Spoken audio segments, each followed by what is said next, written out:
5, 6, 5, 6, 7, 8. Hey, y'all, this ain't the theme song, but let me tell y'all, we on the Tired Ass Podcast. We on the Tired Ass Podcast. We on the Tired Ass Podcast. We on the Tired Ass Podcast where things get tired. Just like that theme song. That's right. Yeah. And the thing is, we probably will have a whole theme song by the time this comes out. But let me tell you, I live for these rinky-dink ass theme songs in between. Okay. How y'all feeling up in here? I'm feeling good. How you feeling good? Mm-hmm. Everybody feeling good in the studio? Yeah. Yes. Yeah. No. Just imagine a bitch from the back. No. No, I'm horrible. Literally, look. This is the second episode of the Tired Ass Podcast. If you enjoyed the first one, thank you so much for coming back and enjoying us with me, Trey. Mm-hmm. Thank you so much for joining us again. Another week, girl. And it's another Monday, bitch. I know, honey. Listen, we are here starting off your week right. Mm-hmm. Right, Trey? Uh-huh. All right. So let's get into the gigiana. So you know how we like to get into the gigiana. Mm-hmm. So we're talking about TikTok, Instagram doing subscription things like Onlyfans. And I want to talk about the stigma of Onlyfans and stuff with you. Mm-hmm. I want to talk about the fact that we're even doing subscription things on these other platforms because they see it's working for another. Mm-hmm. And I want to talk about Euphoria and how actors and people are kind of perceiving the series this time around. Mm-hmm. What was the personal topics we had listed this time? The personal topics were fighting the person that you're meant to be. Ooh, fighting the person you are meant to be. Pushing yourself creatively. And burnout, because we're talking about social media and creating shit for subscription fees. Mm-hmm. So, without further ado, you know it's me and Trey for the Tired Ass Podcast, right? Mm-hmm. Well, let's get to the gigiana and talk about some shit. All right.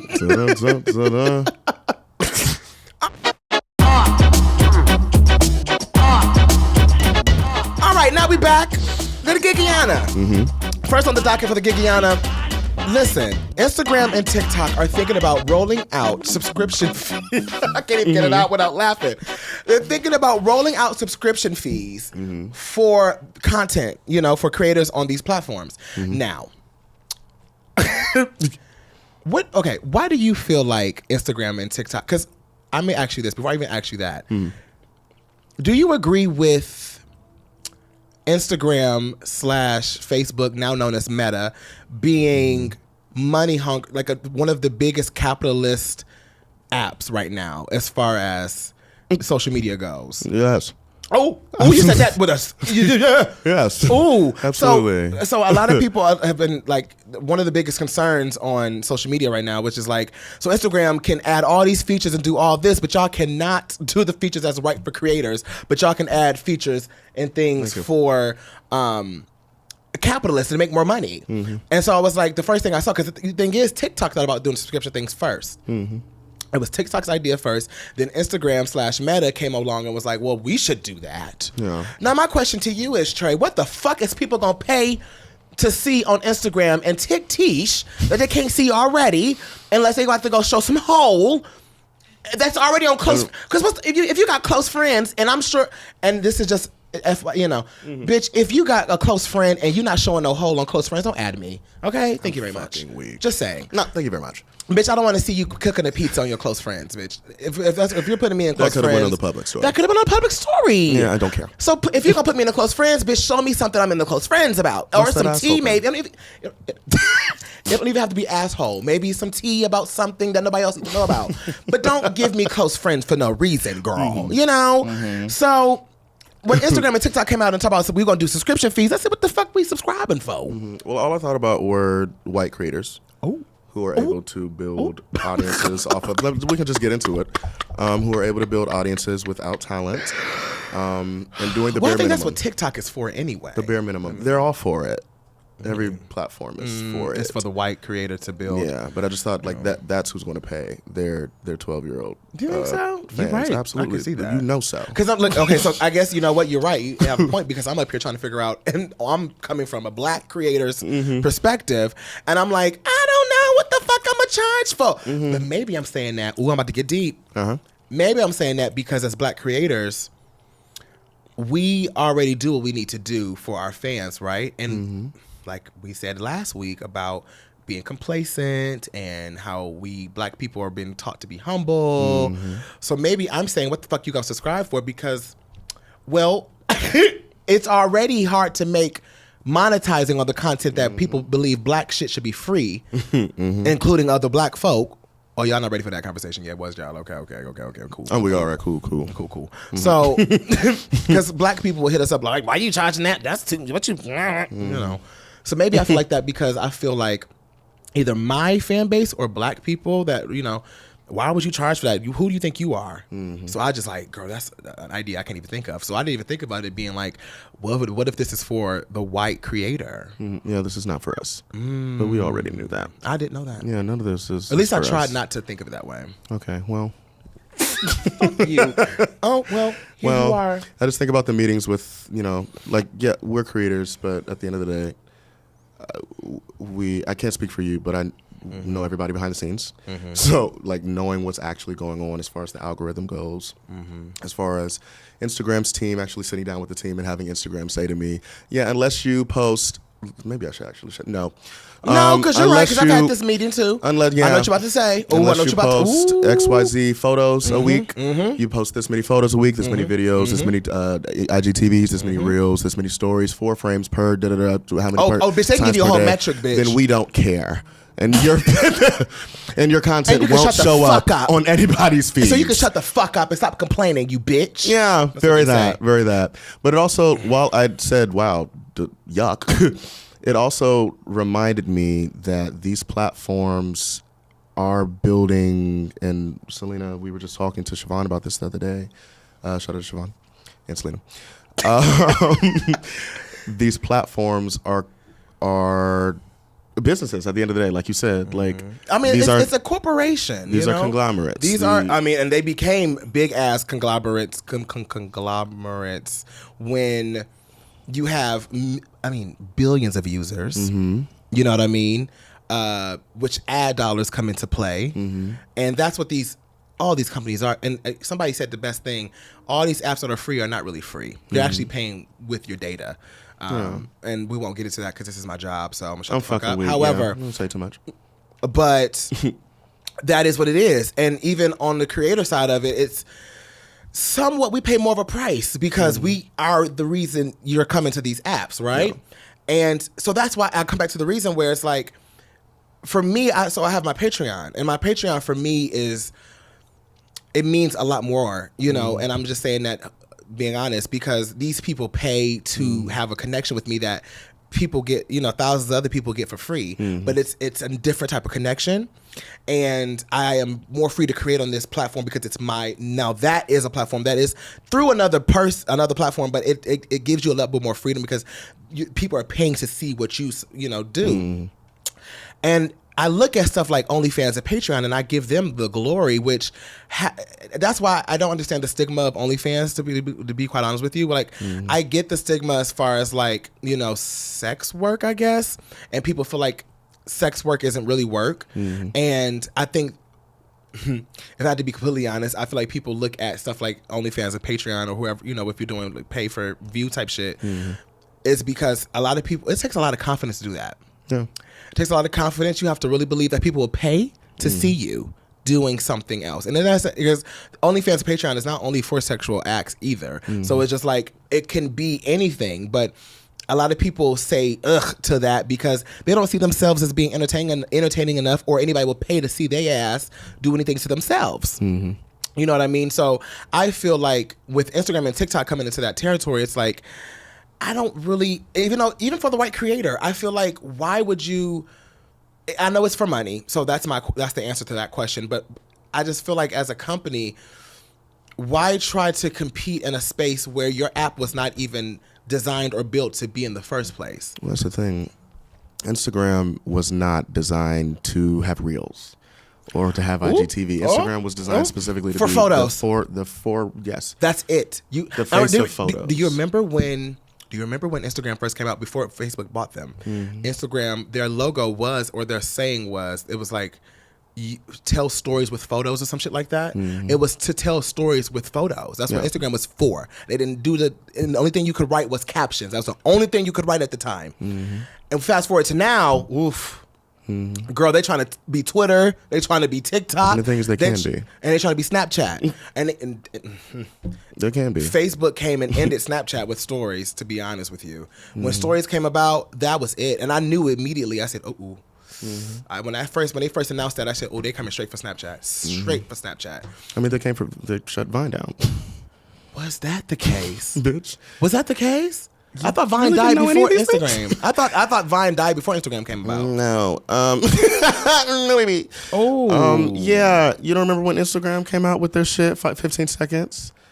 For video? Yeah. You're right, because you couldn't put videos on Instagram yet. Yeah, And then and they then- came out with a feature you could do, it was only 15 seconds. Yeah. Oh my, that was before IGTV and all that shit. And then slow stories. Wow. And IGTV came for YouTube. Oh, they were trying to come for YouTube, but they never could. But that's the gag. They are, like, fuck them. But they they have that power because they are, going back to what you said, they are a conglomerate. I mean, it's a part of Meta. Yeah. I mean, which now, Facebook is not a social media app, honey. I need people to understand that. Facebook is one of the biggest companies in the world who has more data than any company that you could ever dream of. And they know they have that power. They know the only person that has that kind of data is Apple, possibly. But even then, Facebook knows what you like, what you don't like, where you go, what you search, what you this, what you that. Google has that kind of shit because you use Google for, and they buy all types of shit and you search through other shit and they own that too. But Facebook is more personal because you put the information in willingly. Yeah. And so they know everything. So then why not do what everybody else is doing and then make your own version of it to make more money? In my opinion, I remember when I Instagram for me was a different platform because I was like, oh my God, I can do different stuff and that's not on YouTube and shit like that. And then as I started to grow on Instagram, I started to see this is just some capitalist shit. Yeah. The only goal is money. Yeah. So fast forward to OnlyFans, and I remember when OnlyFans first came out, nobody really paid it any attention. It was really only for Twitter porn at the time.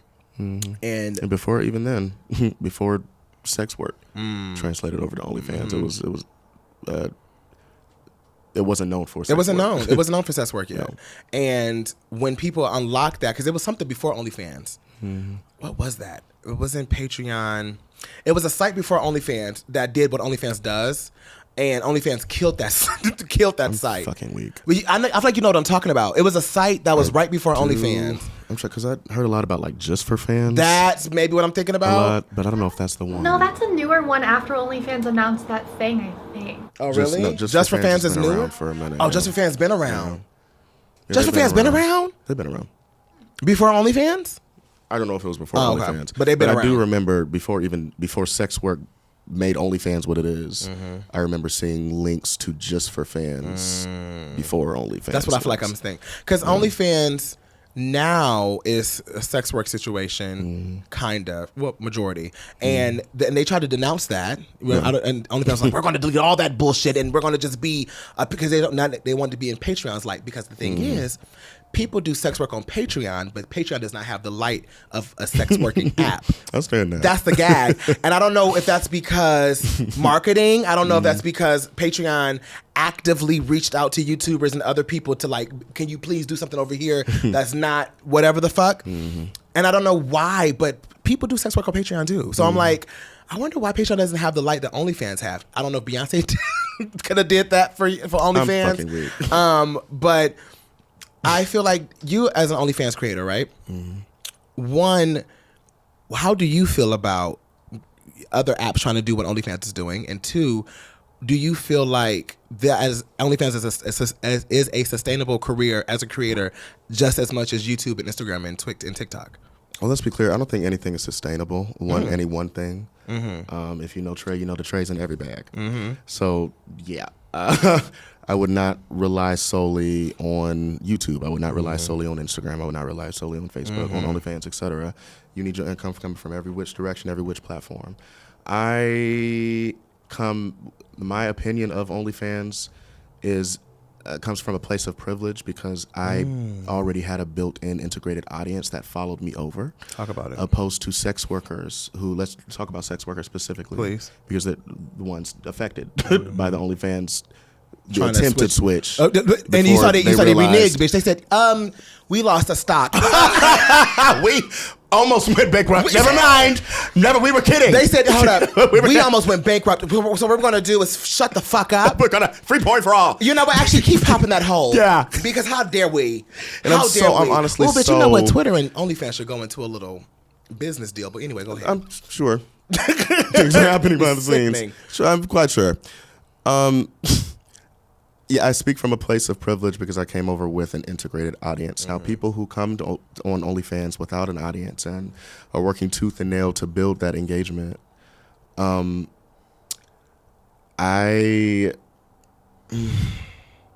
want to say that, like, fuck the competition. Mm-hmm. But, again, going back to, you got to get your bag from every which direction. Come on now. You know? Come on now. From every which direction. So, honestly, as much as I do have, my own reservations, with each of these motherfucking platforms, just because, I know what's going on behind the scenes, I stand the subscription idea, and specifically because creators that are building audiences, be it sex workers, be it a black candle maker, be it black filmmakers, etc., they have more opportunities to charge. We're introducing this concept to audiences that says you're not getting this for free anymore. Yeah, we are. Because YouTube, YouTube gave it for that. free, and then YouTube did that. We'll just pay on the back end. Yeah. But no, bitch, we need to be paid. You know what I like about Spotify? And as shitty as Spotify is, but they come with their splits, bitch. Everybody knows this. When 0.009% cents that you get on your fucking song, a stream, they did, and was one of the first, I don't think Apple has caught up yet, with, you know what? How about you contribute to this artist? And we get none of it. And they put that at the very top. Contribute to this artist, please? And I've seen big artists doing that. I'm like, do they labels let them do that, bitch? Now, some artists do it for, like, fundraisers and shit like that, too. Like, but some artists be like, bitch, yeah, pay me directly, please, if you love me. Then, if you love me. And I love that. And I love that Instagram started to do little shit like that. Like, when you go on live, you can pay badges and you kind of back, and they stole that idea back from Twitter back. What was that shit called? Periscope or some shit. And so, like, you could, like, get paid off of that back then. And so I love that now in the industry that we're in, you have to pay to get what you want. And I like that because, like, it shows that, like, our work that we do is so valid and it's worth being paid for. I'm sorry, if you consider being paid $7.99 a month for Netflix, and I'm sorry, $20.99 a month now, bitch. Yeah, shit. Bitch. Yeah. And they raise their prices like it's nothing. Man, mind you, they spend billions of dollars on $3 billion. Granted, I get it. Granted.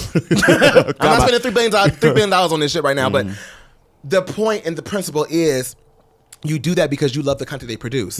Why not do that to the people that you love? Exactly. And we not that $29.99 a month, $7.99, whatever. You're paying that to a conglomerate. Come on. You're paying that to a team of it, to a big business. Bitch, billions. What about the creator who's taking everything out of their goddamn pocket? Y'all ain't talking about it. All of this, everything in this motherfucking studio. Oh, just right now. The studio that you see right now. That you don't. This came out of his pocket. Yeah, babe. But happily, happily. No, absolutely. But that's got to come back somehow. Talk about it. So sit there and complain all you want about charging XYZ. Yeah, if anything, the way I see it, and Kathy told me this, I'm so happy that I launched. Shout out to Trey Melvin TV. It's a subscription service. Yes. Which was so ballsy. And I remember we ballsy. talked about that. I was like, because I want to get back to OnlyFans really quickly. Piggybacking off your own subscription levels that you made. Shout out to Trey Melvin about that. Trey Melvin TV, bitch. Still up and running. I asked you, making OnlyFans, the stigma around that. So now let's talk. We talked about the payment service about creators in general, but then let's really narrow it down to OnlyFans creators, right? Who are not just known on OnlyFans. You're not an OnlyFans creator to me, right? You're known as a creator. I'm not an OnlyFans creator. Yeah, I create on it. Oh yeah. Yeah, but you're a creator in my eyes, right? Yeah. But for some reason, if you get on OnlyFans, you're now this porn. That's all you are. That's all we see. That's all. And I liked the way you explained it to me. You said, I am getting to the sex, I'm getting into the adult film industry. And I said, ooh, the way you made that sound, bitch, fuck you. Verbiage. Yes. Yeah. And that's how you have to sell it, because you're not trying to get attention for selling sex. That's not what you're not. You don't want to be desired. You're doing it for entertainment purposes, just as you making a bitch laugh on the other platform, right? And I'm like, that's how it should be viewed, at least to certain people. Now, the sex workers, their job, they love to entertain in that way. Because in my mind, if you're a sex worker professionally, not by hobby, professionally, they're the cleanest bitches I know as far as sex. Bitch, they're the most entertaining and living person when it comes to sex that I know, bitch. They eat down, but they're so socially conscious and very smart business-wise. We don't talk about that with OnlyFansers because we give them this. And granted, the app is loaded with people that want attention and just doing it for shock value or doing it for a check really, really quickly. So I'm going to just jack off on here really quickly and then, you know.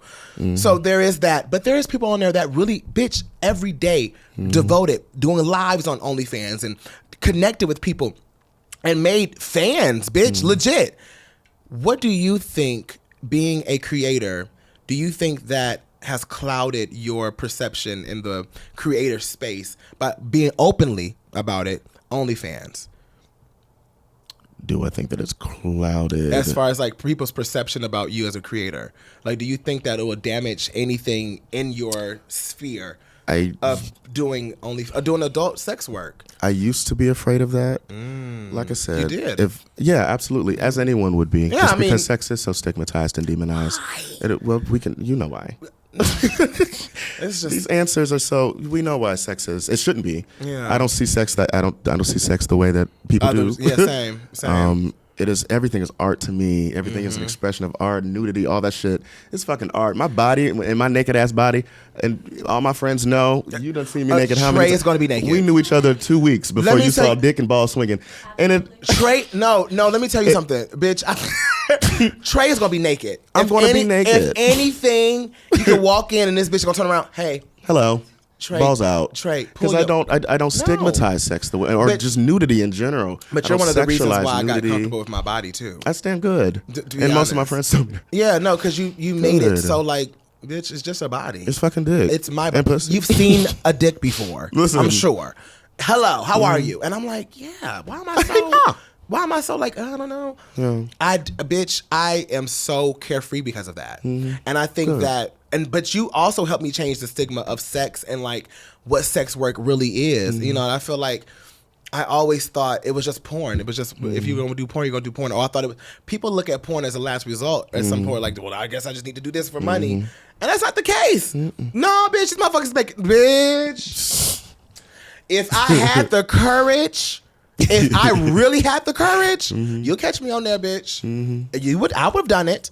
Yes. You still got time. I do. But that's another thing for me. Like, Brian. I have learned that. Okay. You ready, babe? Bean. Listen. Shout out to Kathy. I learned so much about freedom and sexual freedom, expression, etc. That's a different type of freedom.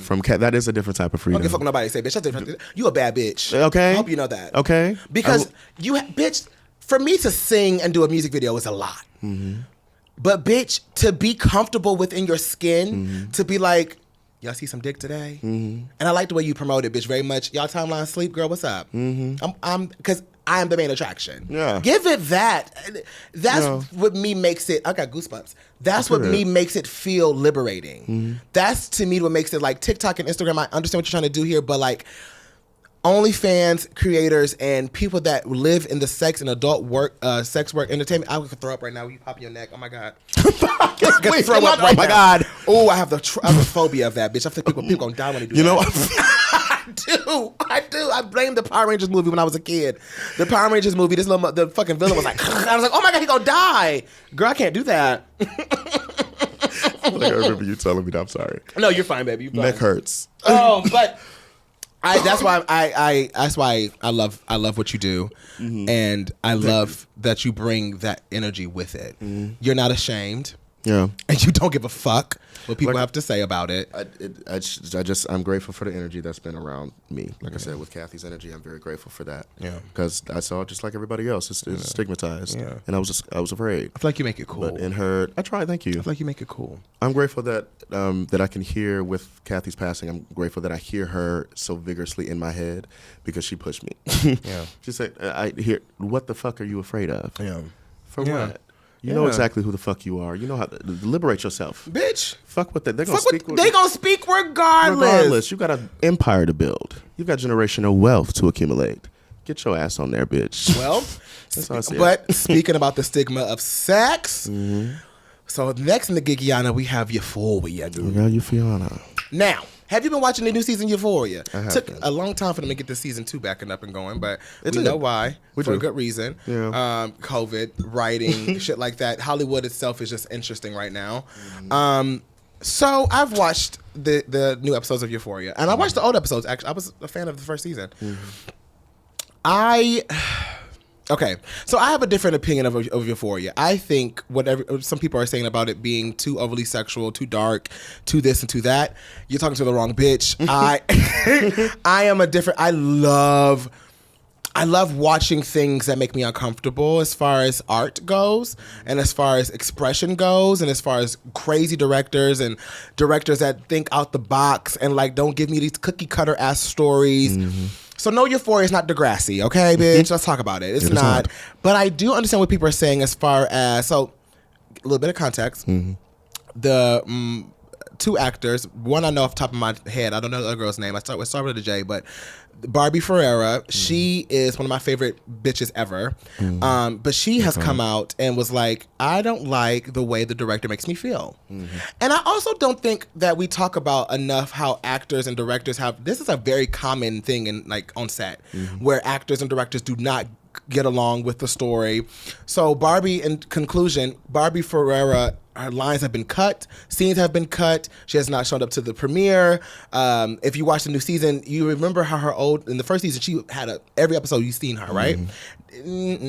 Now she's almost like a supporting character. It's quite interesting. They definitely edited it differently. And it's only because she and another actress feels as though the show is these characters are getting taken down a route that she didn't see happening when she signed a contract, bitch. And I understand as an actor, so you're an actor, so you understand this. When you have a script already, bitch, I didn't sign up for that. Yeah. Wait a minute now. Hello. Wait a minute. I didn't want to go. Wait, we're going down this route? We didn't read this at the table read. What happened here? And so on top of that, for the inside, there's turmoil, but on the outside, people feel like, why are these high school girls dressing like this one? It's been a running on joke now. Like, I'm going to Euphoria with my fucking spaghetti strap titties out, I'm bitch. about to make a TikTok of my own of that. Are you really? I can't wait. It's hilarious. Yeah. But on the serious note of it is, why are we, kids that they're dressing up to be, these 25-year-old people are dressing up to be, cannot watch that shit. And so why are they in high school? Why are they minors, but they're not minors in real life? And why are we portraying sex and drugs and, this as the new norm of like this new generation? And I'm like, I don't know if that's far from reality, though. I was just about to say that. I don't want to be the one to say it, but I was just about to say that. I don't know if they're not too far from the actual reality of these new kids. Like, do y'all realize not even just the new kids, it's the old kids too. Oh yes. I mean, we do know Euphoria is based very strongly off of reality. Somebody's reality. No, dead ass. Who created the show. Dead ass. So. And that's the thing. Like, but I understand. It's so hard because I understand the over-sexualization, especially of the females. Absolutely. Definitely. I completely agree. But in the same breath, I had some fast-ass girls as friends, too, and fast-ass boys as friends, too, that was doing some... Now, bitch, they was doing grown folk shit. Now, I don't know if they was doing blow. Now, my bitch Rue, I don't know how... I didn't know a bitch like Rue. I didn't know a bitch like Rue in real life, but I did know a teenage girl in real life, actually boy in real life, that had a drug problem. Not really a coke problem, but pills and stuff like that was very accessible. In Detroit, coke not that accessible for teenagers. I feel like in LA out here it's bitch, but like in Detroit now, bitch, the most you can get is probably a perp or a little Xanax moment or a little Molly Percocet moment situation, but not no coke, not no meth, not no shit like that. Girl, you doing Oxycontin and a whole lot of. But in my world, drinking lean in class and all that's real. It's very real. That was what we did. I didn't, but that's what Clarify. Not me. Yes, I didn't. But I had friends that did that, and I had to help. I've had to help friends get, being drunk, almost overdose. I've had friends that almost overdose on pills. That is a reality. Now, is HBO writing it up because it is a drama? Yes. Yes. But do I agree with my bitch Barbie Ferrero where is maybe getting out as an actor, I can see it being very hard to portray? Have you experienced stuff like that? Like I didn't sign up for this. I'm weak. Not yet, no. I know I have actor friends that have. Considering most of what I've done in my career has been produced by me. No. And Talk about it. And directed by me. Talk about it. No, but I will, as I continue to, step into traditional spaces. Yeah. And for that reason, I don't want to speak on that. I also don't know exactly what's going on between, and not even just Barbie, but multiple casts. I've had friends work on Euphoria. They've said the same things. They're just not nice. Very You've had chaotic. friends? You have friends that work on Euphoria? Like smaller roles, not like. Yeah, but it's just the environment is interesting. So that's what I'm saying. This is what it is, and I'm the behind the scenes mess is starting to mix in with the reception of the show, and it's making it's making the show just look weird. For me, I love the show. I think it's sickening. I think I do. After all that, for me, I think it's sickening. That's just my personal opinion. My personal opinion is I think seriously, because I don't want to listen. I don't want to come off like. After all the PR, the horrible PR, bitch. I don't want anybody to think I hate the show. I'm just reporting on what I've been seeing, what I've been hearing, and now somebody personally hearing from friends. Yeah. It's just, but this is the acting world. This is Hollywood, unfortunately. Yeah. This is the stigmas that we need to talk about. I feel like that's why we create our own shit. Yeah. Bottom line, Period. this is why we continue to create our own shit. You know what I mean? And I feel like that's why I'm happy to own my shit, do our shit. I like when you, bitch, I'm produced, I write, I direct. I love that. I love when I look at your credits, bitch, and say directed. The only thing that changes is the titles, but the names stay the same. I love that. I stand bitch, that. directed, That's written, edited, promoted, No. produced. Just straight Melva stays there, though. Oh, and starring this other bitch. Yeah, good night. I live for that. I do. I live for that. I live for that. So honestly, to wrap up the conversation with Euphoria, I heard a lot of things. We all, we're in the industry, we're in the city. We work with people who work on the set. Heard horrible things, about working on the set. Aside from obviously the cinematography and all the incredible things they do, set design. Because let's talk about it. Because one of the best, honestly, to do. Whoever, bitch, now. We're not gonna sit up here and act like the Euphoria not sickening, bitch. Yeah. When it comes to the way it's shot, The way that it's shot, the way the stories are told, ordered, yeah. the way the writers in that writing room, the cinematographers, the art directors. Oh, y'all bitches are cold. Yeah. Y'all bitches are cold. Wardrobe. And whoever does the scoring for the music, I incredible. can punch all you bitches too. To the face. You know what I'm saying? So for me personally, that's what I'm saying. I'm only saying what I've been reading, but for me personally, I think the show is a piece of art, and I think it's sick. I think that you can sit up here and act like you teenagers don't do this, but your teenagers most likely are doing some of the shit that you see on that show. Now, yes, I do think it's dramatized, because it is fucking television. People, let's just be real here. It's not a reality show. It is dramatized. So, of course, some shit is going to be played up. They have to write, make it more juicy, things like that. But they ain't too far away from the shit now. There's a lot of this. You know what I'm happening. saying? And I went to a performing arts high school. We were good kids. For the most part, but we still had our kids, from certain areas, that did it. They did what they needed to do. They did it. But while I didn't see too much of it at my school, shout out to Stafford School for the Arts. There she go. We all still from the hood, and our friends that we grew up with, were still at the other schools in the district that ain't performing arts. You need to. You're talking about kids like me, and I'm gonna cut you the fuck out. Yeah, we was fighting and drilling and drug dealing what we needed to do, girl. Bring that money back. But it was happening. Bitch, the thing is, we had riots at my high it was school. fucking a jam. See, that's what I'm talking about. Euphoria, y'all don't go there, bitch, because I can tell you where to go. Because, bitch, in my school, shout out to Southeastern, bitch. Come on, 3030 Fairview. Period. Let me tell you something, bitch. We had riots. Damn. Bitch, your school ain't bad if y'all ain't have your own police department. Are y'all all right in here? Oh, wow. Oh, y'all too good up in here. Fuck. She know. Bitch, Selena, get it. Let me tell you something. Y'all ain't got no school. Y'all school, Euphoria is good, but let me tell you something. Bitch, my school, we have metal detectors as you walk through. Oh, well, bitch, absolutely. very airport. Put your shit through a bucket and they gotta go through. Have that. Yeah. And then you not get the police wanded department. through. You get wanded. Uh-huh. But when you come outside, we have our own police department, Detroit Public School Police Department. Yeah. Oh, yes. And they sit up there and wait for you because you know why? It's going to be a riot. Bitch, my assistant principal came out with a bat, girl. Damn. My assistant principal, it got so bad. My assistant principal had to come out with a bat to break people up. Pepper spraying the girls. People having seizures on the goddamn ground because they fighting, heads getting banged against the ground. Oh, you're not ready for that conversation. Yeah, Euphoria ain't that bad. I say all that to say Euphoria ain't that goddamn bad. Bitch, go to the Detroit Public School. Now make a show about that. Make a show about the Detroit Public Schools, bitch. I'll give you a show. Nah, bitch. You think Euphoria is bad? Ooh. Bitch, yeah, selling lean in the goddamn school. Fucking with, but yeah. Selling drugs in school? Yes. Yeah. That was happening. Yeah. Narcotics in school? Yes. It was we happening. had one person that probably had the bag full of shit, and you can get your shit. You can get your shit. Oh, you can get your shit. You didn't get your shit. I didn't get my shit. You didn't get no shit. I was too busy putting socks in my shoulders to be Lady Gaga. I'm fucking weak. Yeah, I was that kid in school. I was going to choir practice and loving myself in there and being a little nerd. So I was, but I was friends with the people. With who was doing the shits. I was so feminine and so me and this person you see today.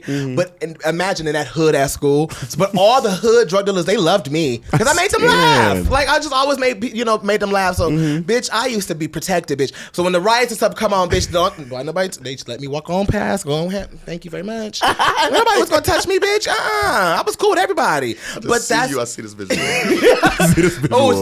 Bitch, 15-year-olds. Excuse me, everybody. How y'all doing? You know, Just chaos around.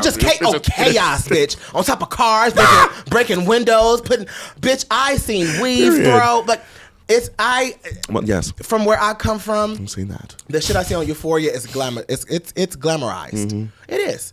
But don't sit up here and make it seem like these people that's making the show is evil and they're just trying to make drugs and sex look just for teenagers. Bitch, that's what these teenagers are doing, and we did it back when I was a teenager. Okay, so girl, no, I'm sure it's probably worse now because if we were selling lean and pills back then, they are probably selling heroin and cocaine up in these schools nowadays. No shade. Just being real. Now, the over-sexualization part of the female thing slides us right into the next gigiana mark about Megan Thee Stallion and Cynthia. Have you had a chance to view this video yet? Yes. You did. Now, I didn't know who Cynthia was. Still kind of really don't. I just know I know she got that one song, I got the bag. And I know a lot about her because of Siobhan. Okay, sick. Best friend is that Jamaican. makes sense. Yeah. That makes sense. But I didn't, she's big in Jamaica. I know about the Spices and the Steph London. Those are my girls, right? Yeah. But I didn't know about Cynthia. She's a beautiful girl, fucking gorgeous, actually. And I love that her and Megan got together because I love seeing the black girl ethnic moment of like two different American, Jamaican. Come on, bitch, give it to me. So I was excited. Yeah.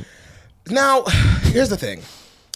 I don't like, before I give my critiques, I don't like that we punish Megan for being sexual when that was her brand coming out the gate. Does it need to evolve? Sure. I will say sure. I'm not saying yes because I'm saying I'll leave that up to interpretation. Because maybe that's just what she feels. Yeah. But we're not going to sit up here and force artists to conform and move when you want them to move. Yeah. At the end of the day, everybody's not Gaga, everybody's not Katie, everybody's not Beyonce, where every other fucking moment it's a new era, it's a new this, it's a new that. If you're bored with this, stop watching. That's just my opinion. If you're bored with this, stop watching. I think Megan did a wonderful job. I think the verse was new. I said, oh, this is a new flow. I love that. Flow, yeah. Come on, bitch. Yeah. But we're always criticizing her like, well, bitch, that's all you can come out with? What if I ain't got the chance to do it? What if I don't know?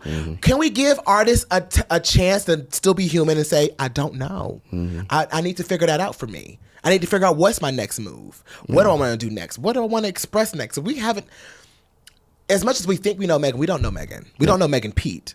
We don't. No. You know what I'm saying? We know Megan Thee Stallion, but I feel like even that brand, she hasn't given us time or even herself time to write a record where how Cardi made, knock him down 10, what is it, get down 9, get him up 10 or whatever the fuck. That kind of record where it's like, here's my life, this is what I've been through, y'all bitches can't fuck with me type shit. Megan doesn't have that room to do that because people want to just, I think she's pretty much afraid to be like, oh, well, here's my real self and I'm not singing about dick. You know what I'm saying? But we haven't given her that room to do so.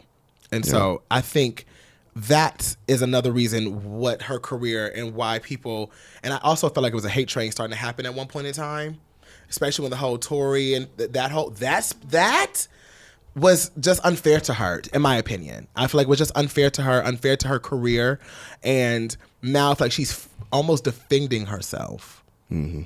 She has to defend herself. It's everything is as a defense mechanism or an offense to what's going on, because I can't just be Megan and I gotta like fuck y'all. Fuck all y'all. Bitch, the fuck. Yeah. Unfortunately, Nicki had that moment with Queen, bitch. Yeah. So I don't think it's nothing wrong being overly sexualized, as far as if that's your brand, if that's what you want to do, if that's what you want to be marketed as. But then don't also, if you love that part of that person, I feel like it's not fair for us as an audience to be like, well, that's all you got. The GP loves that. They love to do that. That's all you got? Yeah. Okay, well, girl, moving on. It's just not fair. The thing is, do you know my girl Lotto? Another sexual girl. Another sexual girl, very owns it, I'm a queen of the South, this pussy wet, love that. But do you think it's not breaking all the way through because of the sexual stigma of like being a female rapper again is talking hard about sex and just a vulgar girl? Do you think that's like hindering the breakthrough of like another artist that's just sexually empowered? Like being too sexually liberated? I'm going to say this. I'm going to shut up the rest of this conversation. Okay. Yes. And just yes. Yeah. I like that. Yeah. Again, she's a woman. She's a black woman. Let's not forget that aside from being an entertainer and an artist in the public eye, etc., she still goes home a black woman. She still goes home a woman in general. Let's not forget, stigmatization or the demonization again of sex, of women expressing their sexuality. Aside from being an artist and aside from it being your brand and your business, she's still a woman at the end of the day, a black woman, and her sexuality. Yeah, let's not forget how the public, how society sees women and their expression of sexuality and the general. Yeah. And that word whore and slut still very much roams around. And like rape and, bigger stuff like that. You want to talk about it? I'll punch you in the face. We can talk about it next time, not today. Not today. Absolutely. Absolutely. I feel that. And I feel like men, as a black man that works in the sex industry, do you feel like you get stigmatized? Absolutely. But I'm not going to compare my... No. Not comparing. Yeah, I know. I'm talking about your journey. Just not even a comparison. Do you personally feel like you get stigmatized too? Yeah. But also, again, I have a privilege. I have a built-in audience. Talk about it. That's actually being very aware of it. That's a very... Because can we say this? Can a person that... came up off OnlyFans, can they have the same? They probably have the same opinion. So people know I've been in this game 10 years.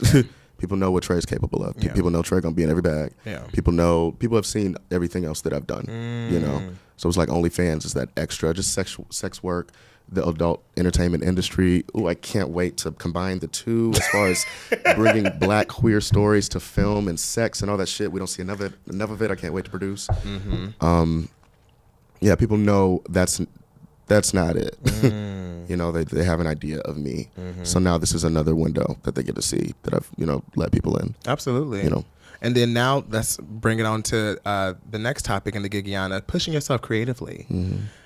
Do you think that you making different, like you said, you put your hand in every bag, bitch. Bitch, okay? Do you think that you're pushing yourself creatively? And do you feel like you've pushed yourself too far? Like, do you feel like you got still room to push? Like, bitch. That's the beautiful thing about that. I have to remind myself, I think every artist does, that I will always be an artist. I will never stop creating. On the days that I want to hold on to an idea, because let me tell you something. I started releasing my own personal music What, 2 It's 2 years. Almost 3 ago? years now. Almost 3 years ago. Your first shit was like almost 3 years ago now. Yeah. But the album didn't come out. It's like a year and a half of the album now. Yeah. And that, while I released, so Numb was my debut single, y'all. And while I released... Which was recorded in 20... It was recorded... a long time ago. It was recorded with Heart. Shout out to Heart. Okay. In 20... I don't know why I want to say 15 so bad. 2015. Either 2015, 2016. It was recorded then. And I remember when I released it finally in, 2019? Yes.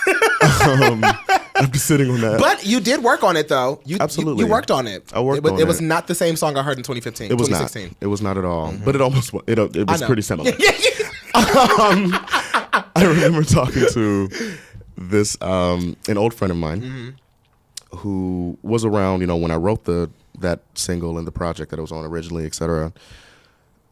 And he said, "Trey, I'm so proud of you for finally releasing, but you like to sit on shit forever because you want XYZ to be perfect. But by the time you release this one thing, you could have been 50 things better. Into it, yeah. That's true.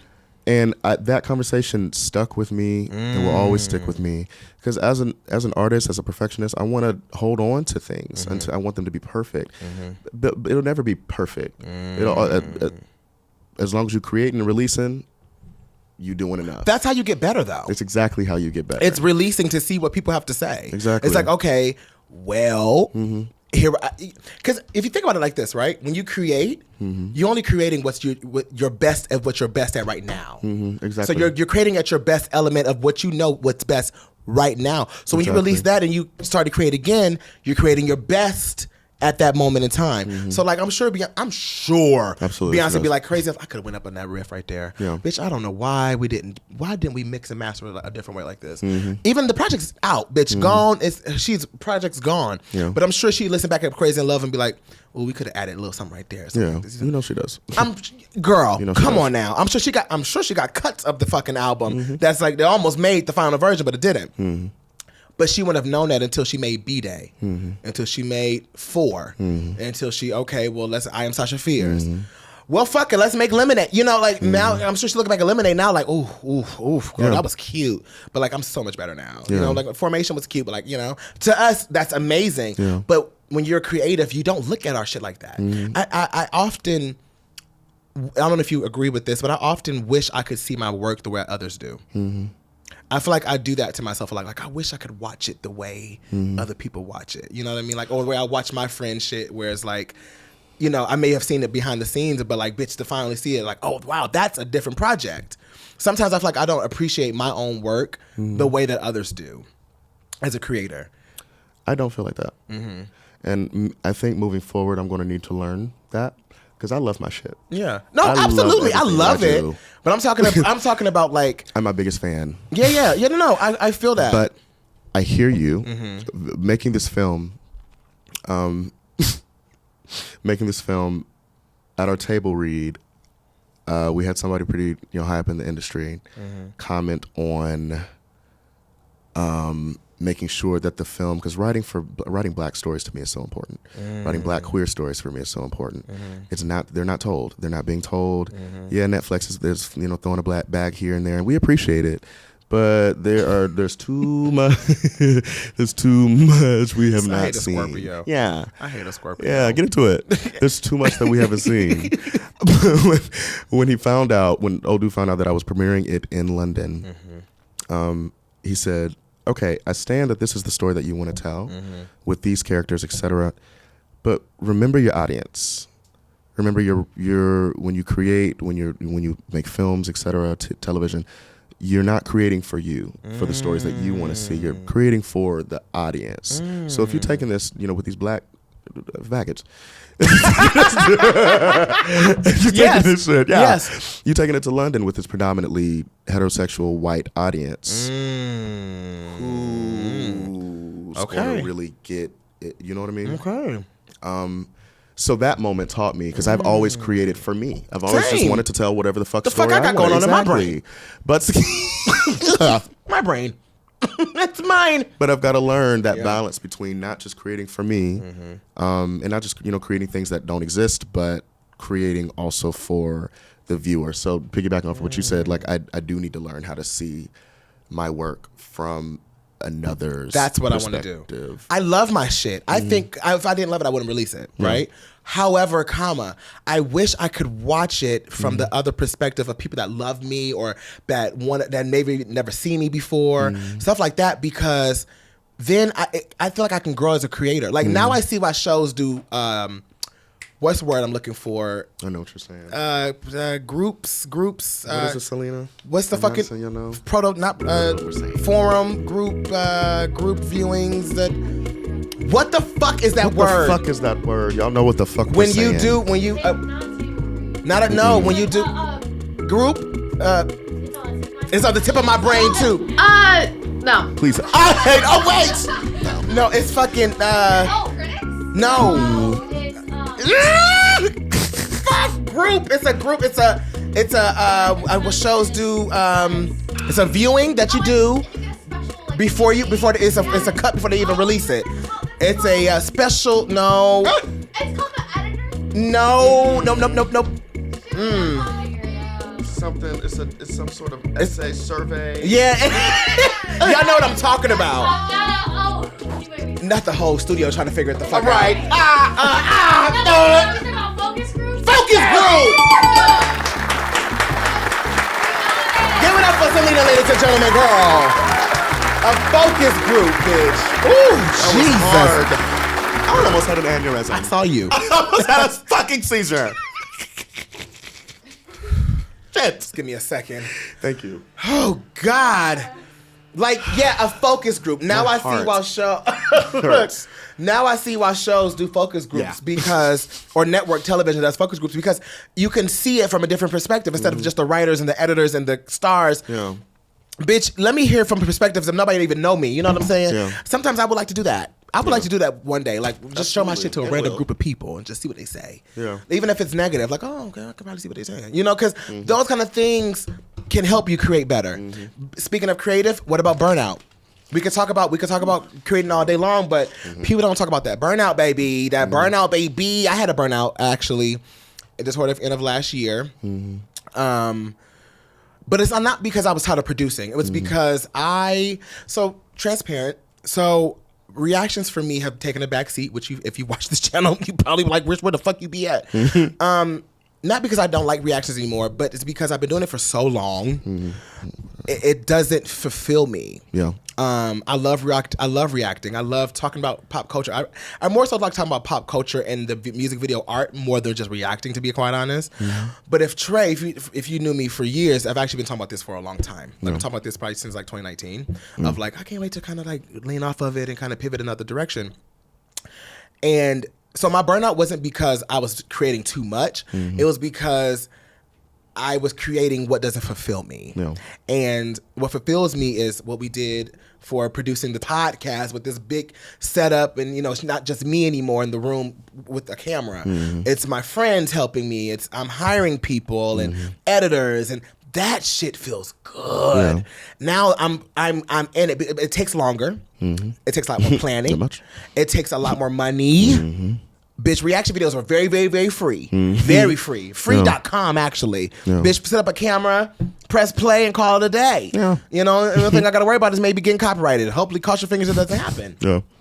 But even then, I was like, that's not what I'm at right now. And I think that's why I got burnt out, because I was like, creatively, I'm in a bigger creative bag right now. Creating your own music I think that's what kind of progressive had it even worse, because I'm like, I really don't care about what y'all creating. I'm fucking weak. I'm just being completely honest. Even my faves, I don't really care what y'all are creating. Because I want to worry about what I'm creating right now. And I want to make the best thing I can do. I want to be a fan of me. You know what I mean? And I think that's what the burnout was coming from for me. Like, what do you think gave you, first of all, have you ever had a burnout before? Absolutely. Okay. Absolutely. Do you think... If any... Child. You said what? My fans know. Trey gonna burn out. Trey gonna take his 3-month hiatuses. See, I've talked to my good girl Terrell. Shout out to Terrell. Shout out to fucking Terrell, because that's the bitch that taught me about taking time for yourself.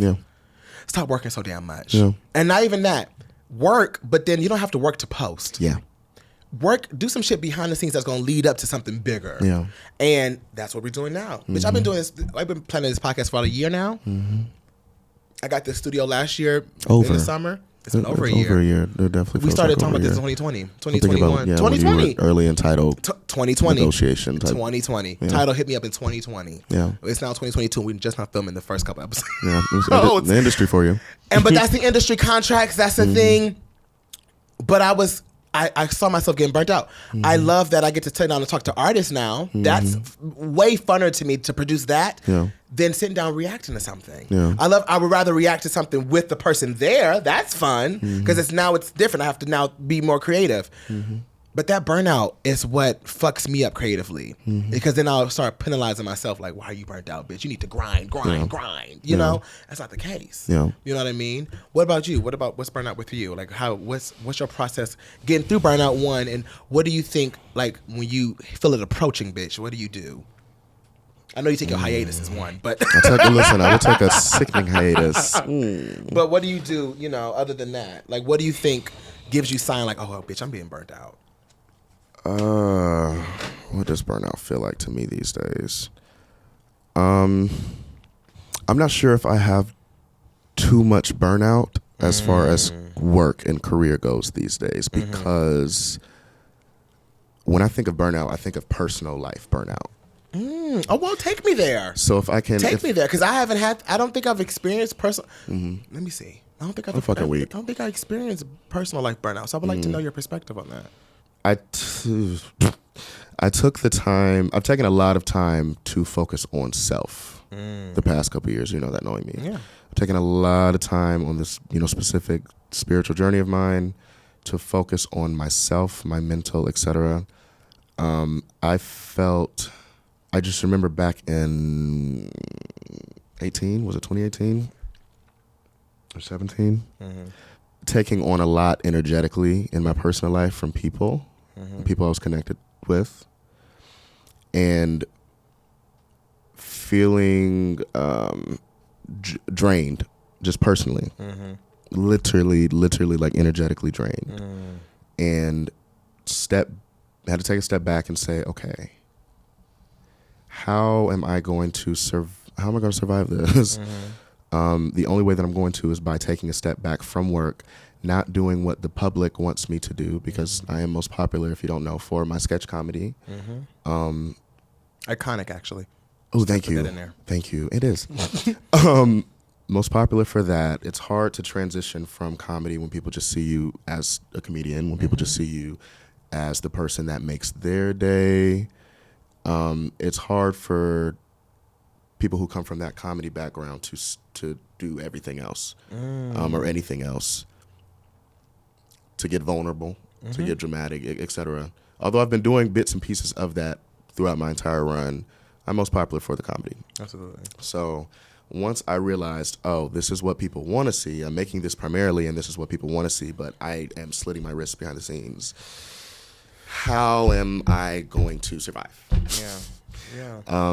And that's when I packed up in LA and went home and faced, those demons and had those conversations with family and friends, etc. Faced that anxiety for the first time, that depression, and learned throughout that journey that I had already built enough to sustain myself regardless of what the fuck I want to do.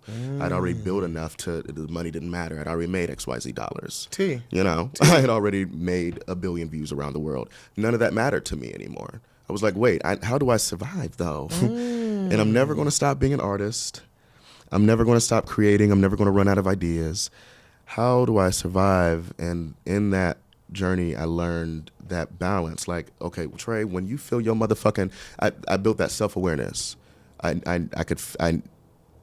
knew the triggers. I learned the triggers when I was about to fall into an episode of depression, when I was about to have a panic attack, etc. Like I learned those triggers. So whenever I see that coming, I know what little things that we talked about. Make sure y'all check out episode 1. What little things I need to do for myself. Talk about it. To balance myself out. You know what I mean? Even if that means packing, because a bitch will travel. See, that's one thing I like about you, bitch. Because when your ass get burnt out, you get the fuck on. I'm going to leave. You get the fuck on. I'll see y'all in a month. Bitch, No, let me. Just like that. Let me tell y'all something. Trey is the only bitch I know that I will call. Right? No, this bitch will call. Let me give you the full scope. The bitch will call me. Mm-hmm. So yeah, I'm going through it out of X, Y, and Z. But you know what? You know, I'll be all right. You know, she's a very monotone girl. Fast forward to I call this bitch. Hey, you want to go to dinner? You want to go do this and let's make you feel better? So I'm in Alaska. Wait, Trey, when the fuck did you get to Alaska, bitch? Oh well, you know, last night I was in my bed and something just hit me that I need to get the fuck out of here. And so I got the fuck out of here. And it's that simple. No more explanation than that. It's just I got the fuck on, and you know I just need to feel I need to be by myself. And what did Trey say today? Where were you talking about wanting to go tomorrow? Ooh, San Diego. San Diego. Now that we have, it's going to be even easier with the schedule, bitch. I'm so excited. So I know when they're going to be back. Didn't have that before. Yeah, me either. There was no. Now I know, like, I got these days that I could do this, but I know on this day, bitch. Mm-hmm. I appreciate that though. I like that you could get the fuck on when, because bitch, even though it's hilarious and it's you know, but it's how you reset yourself. I have to. And people need to find that reset. But that's a good going out. That's really My good. good statement to leave you off with is, I'm gonna revisit this, but yeah, you need that reset button. Mm-hmm. Yeah, I'm weak.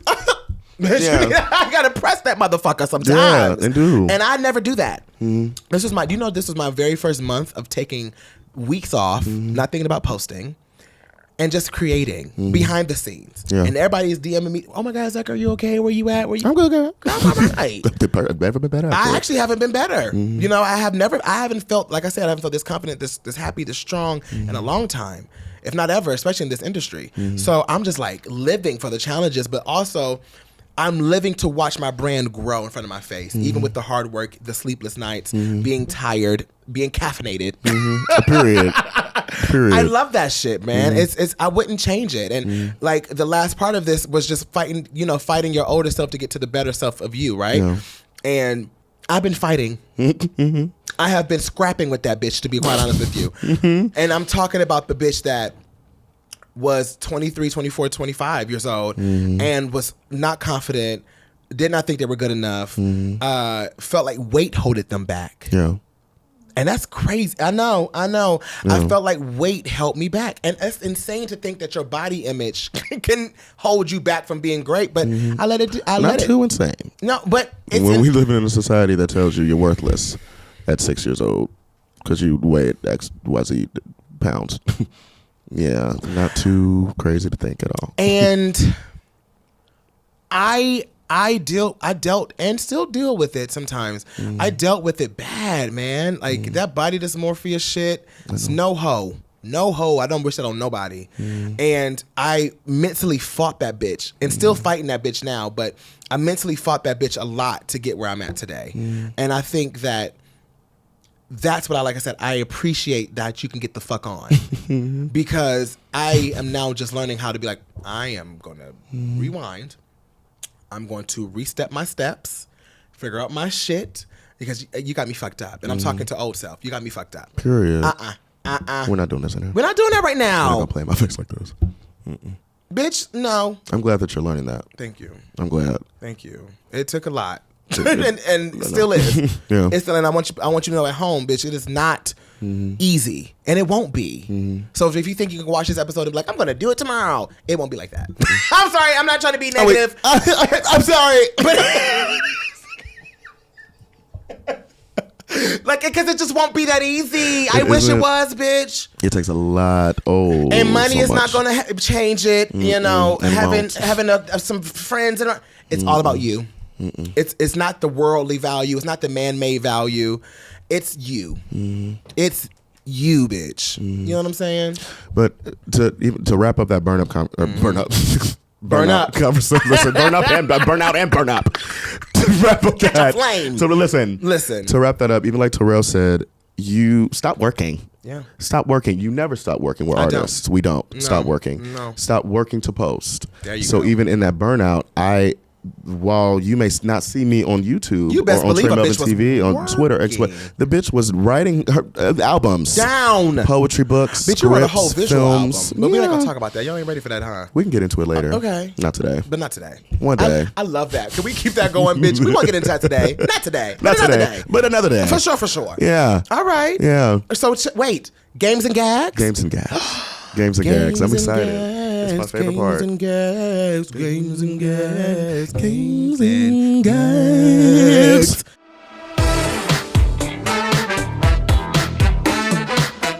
So we're doing What game we playing today? Never Have I Ever. Never have I ever. Now, a classic. Mm-hmm. A classic, girl.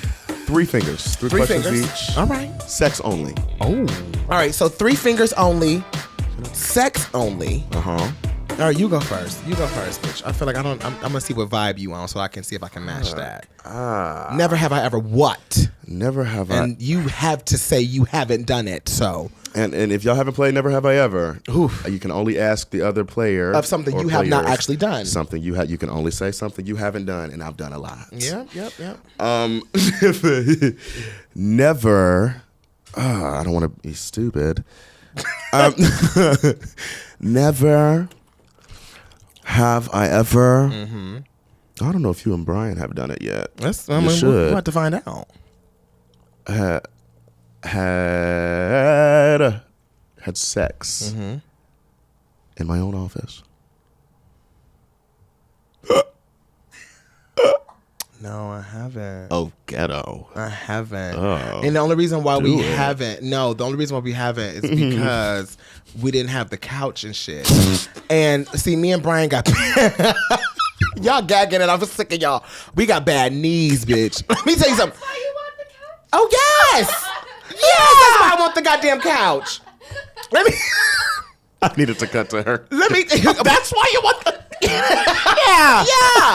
Let me tell you something. Me and Brian, we got bad knees, and Brian, we have a height difference. So it takes work, you know. And on this floor, I'm not doing that. I'm not doing it. Now, have we played around in this office? Absolutely. Well, that's what I mean. Oh Sex. no, I'm talking about Penetration. yeah, Oh, or see, the whole. What the fuck was that? That's not Gawk 3000. An old bitch. A really very grown bitch. That's not the Gawk 3000. That's not the Gawk 3000. No. No, When you say fooling around, what? you know.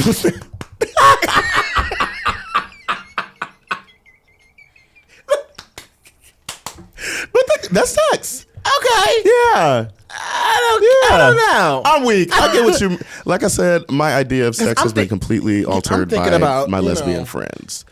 Yeah. Yeah, I'm thinking about that. It's sex is sex. Okay. Sexual act. Yeah. Okay. Should I do put a finger down? Yeah. I don't think so. Not me dispute. Right. Not me dispute. Okay, I'll give it. I'll give it. I see what you mean. I do. But I'll give it. Okay. I'll give it. All right. I'll give it. All right. All right. Never have I ever. Uh-huh. Oof. I'm yeah. scared. Never have I ever fucked on state property. And let me clarify for the girls at home what I mean by state property. City Hall. City Hall. Parks. Oh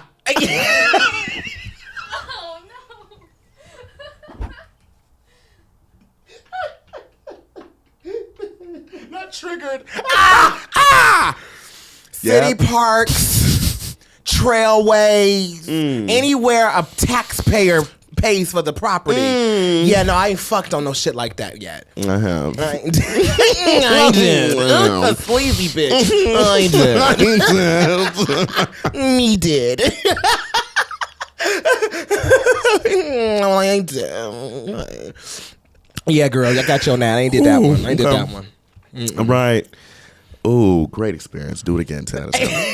Whole town hall smell like ass. Ass and booty. Love that. Never have I ever. What is this show? Never something. Never have I ever. This is boring, but I don't want to waste too much time. Fucked in Michigan. Yeah. I'm sorry. Are you doing low blows like that? Yeah. Okay. Okay. You reap what you sow, bitch. You reap what you sow. Well, never have I ever. Not playing to get even. Well, never have I ever. Girl, never have I ever. I'm scared. But not really. Give it to me. Never have I ever. Never have I ever fucked someone from Grande or Jacked. Really? Well. It's the really? Oh, I live. But you know, I mean, I do know that about you in general. Yeah, I never have. That was just not your ministry at all. I'm scared of strangers. Never. I'm fucking weak. I'm scared of strangers. I never like strangers in my home or their home. Yeah. And I have been on Jacked or Grande before, yes. But I always delete it after a week. Because I never had fun. I just never I never had it on my just sitting on my phone. No. Like, cause it's just one, I get anxiety because let me see that fucking girl. You gonna send me a picture of that fucking I don't know.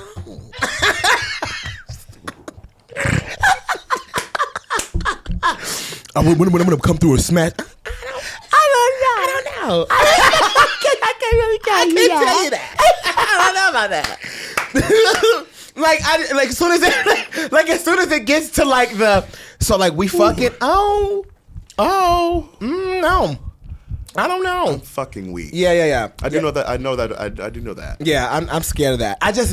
Never though. Never. I feel like you're just lying. Nope. Nope. Like literally have never had a hookup from Grande or Jacked or anything like that. Period. Never have. I've been close to it. Like, oh my God, okay, about to come over. I've deleted the app. Like when somebody asked, this one boy was like, okay, I'm about to come over. I'll get my address and everything. Damn. I deleted the app. Damn. So when he tried to message me, it didn't. Damn. Y'all gagging! Y'all gagging at me! Yeah, I was rude. To hold that in, but that shit was too much. Negative for real. Like, I mean, you didn't want to. I didn't want to. Period. So I deleted the whole app. Your whole address. Didn't block them, just deleted the whole app. Like, just said fuck all of it. But then it just looks like you unmatched them, so like they can never message you back. I just never I look at it as, you know what happened? Can I be honest? I think I had jacked off and then I was okay. Period. I think that's what. Anymore. Yeah, I was like, I think I had like masturbated and I was like, okay, well, that's enough. Never mind. I don't need this. And then I was watching Charlie's Angels after I had made some leftover food. Like I entertained by the time I got to that, I was like, I don't need that. I've been there. Yeah. Absolutely been there. Probably recently. Yeah. But I don't know if I've deleted the whole. I mean, I've deleted the app multiple times. Yeah. Multiple times. But like during a scheduled like it hookup, was supposed to be happening. just deleted it like when a hookup was supposed to be happening. Yeah. Okay. But period. Yeah. Yeah. You got me there. Yeah. Bitch. That bitch with the bitch. Okay. All right. Never have I ever. There's just so much I've done. Yeah. I'm trying to think about what you would have done. I don't know. Surprise me. Yuck. Alright, let's get him a nap. No, you did not! Let's get him a nap. Oh. Never have I ever eaten gum off the floor. This bitch has. Put that finger down! Put that goddamn finger down, girl. From the back. That's why Madison has a camera. Put that finger down.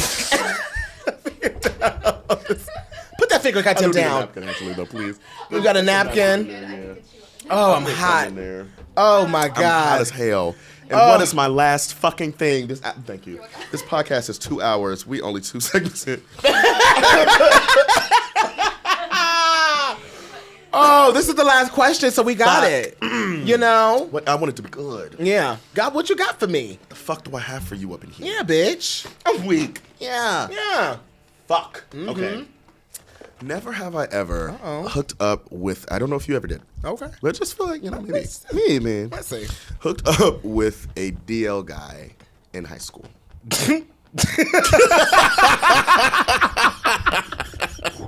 That initial. Nope. I did that in college. And I fucking figured, based off of our You should conversation. have stayed in college. Well, that I have You in should have college, stayed in though, so I college. couldn't have. I couldn't have because I did. I did too. This is so stupid. This show is the stupidest shit I've ever seen in my life. Not, I did too. I couldn't say that. I may have done that. Oh, my poor lungs. Asthma. I'm gonna pass out. Ooh. Fuck. Well, damn. Never have I ever. I'm gonna make it good. I'm gonna make it good. Ooh, make it good. And you know a lot about what I've done. I know, but I'm trying to see, like, I'm trying to like reach for the stars. Yeah. Oh, this is a good one for you. Never have I ever fucked somebody's man intentionally.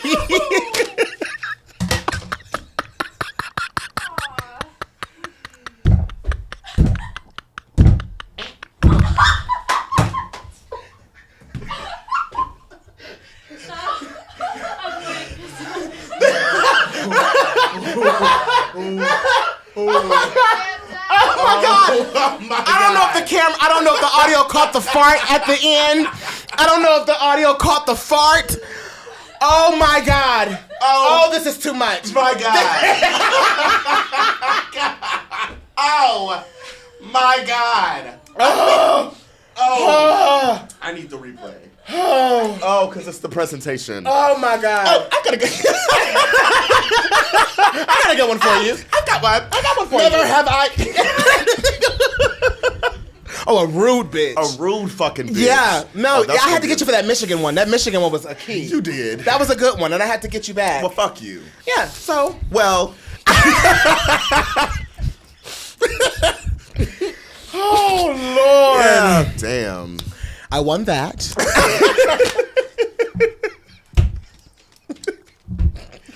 It was the fart coming out of the chair. One thing about Trey Melvin, he's a gassy and a bladdery bitch. He's a gassy bitch. Yeah, that bitch will toot anywhere. Oh, she'll care about tooting. Y'all, I've been coughing. That's It hilarious. isn't COVID. Oh, listen. I'm just asthmatic. She's an asthmatic girl. Trust me, we don't have no COVID up in here. I have an inhaler. Oh, God. I have 2 inhalers.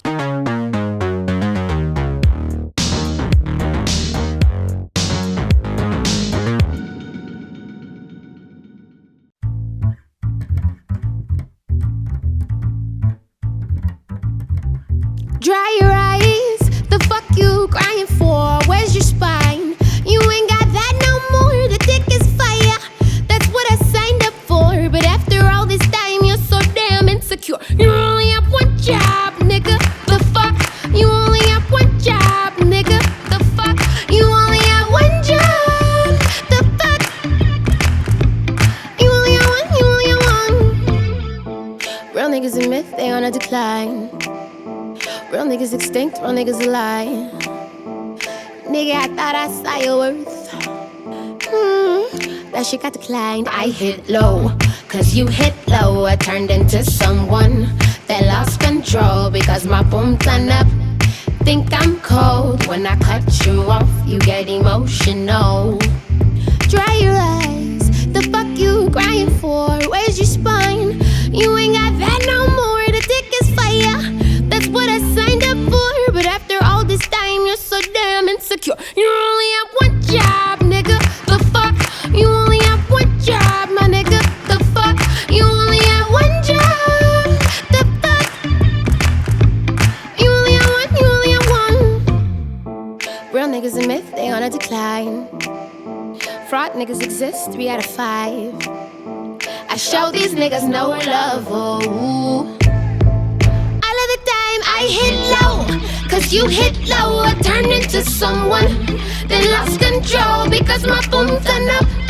Think I'm cold when I cut you off. You get emotional, yeah. Dry your eyes, the fuck you crying for? Where's your spine? You ain't got that no more. The dick is fire. That's what insecure. You only have one job, nigga. The fuck? You only have one job, nigga. The fuck? You only have one job. The fuck? You only have one. You only have one. I'm petty when you offend my loyalty. I know you really want me to believe you now. Quit acting like a bitch. You in your feelings. No bullshit, but dry your eyes. The fuck you crying for? Raise your spine. You ain't got that no more. The dick is fire. That's what I signed up for. But after all this time, you're so damn insecure. You only have one job, nigga. The fuck? You only have one job, nigga. The fuck? You only have one job. The fuck? You only have one. You only have one.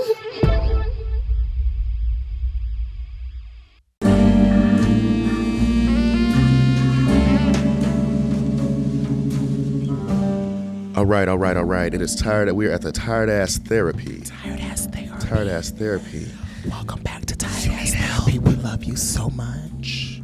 Your value here. This is a safe space. That's what we like to say around here. This is a safe space. Yeah. So just know that. Okay? All right. Mm-hmm. You need some help. Your life in fucking shambles. Are you fucked up right now? Take your ass to tiredasspodcast.com or call 850-WE-TIRED. Leave a voicemail and let us know how they got you fucked up. How they really got you fucked up. Check in next week and see if your therapy is in session. It's up in here. This week we have, imagine says their full name. We have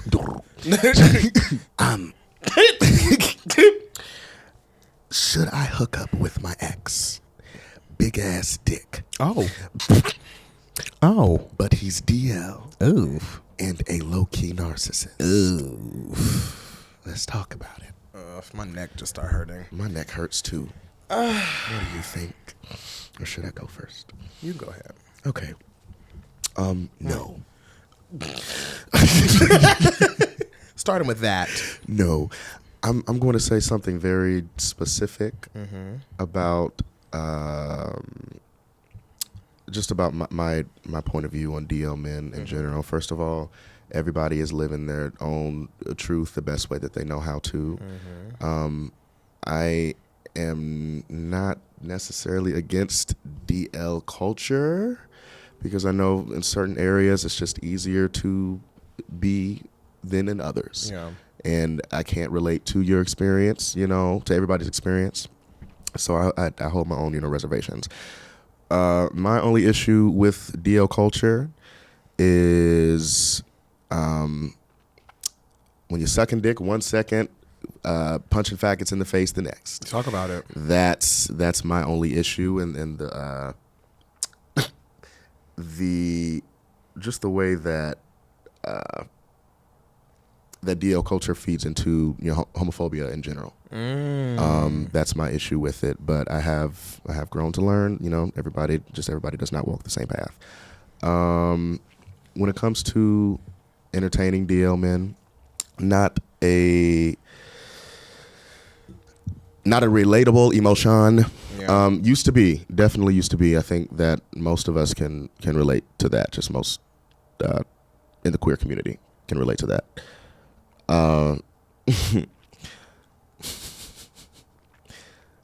I learned while packaging a project at Sundance back in 2017, while talking to the programming team about the idea. This was the original, my original debut album that I was writing. I wanted to write a visual film to it.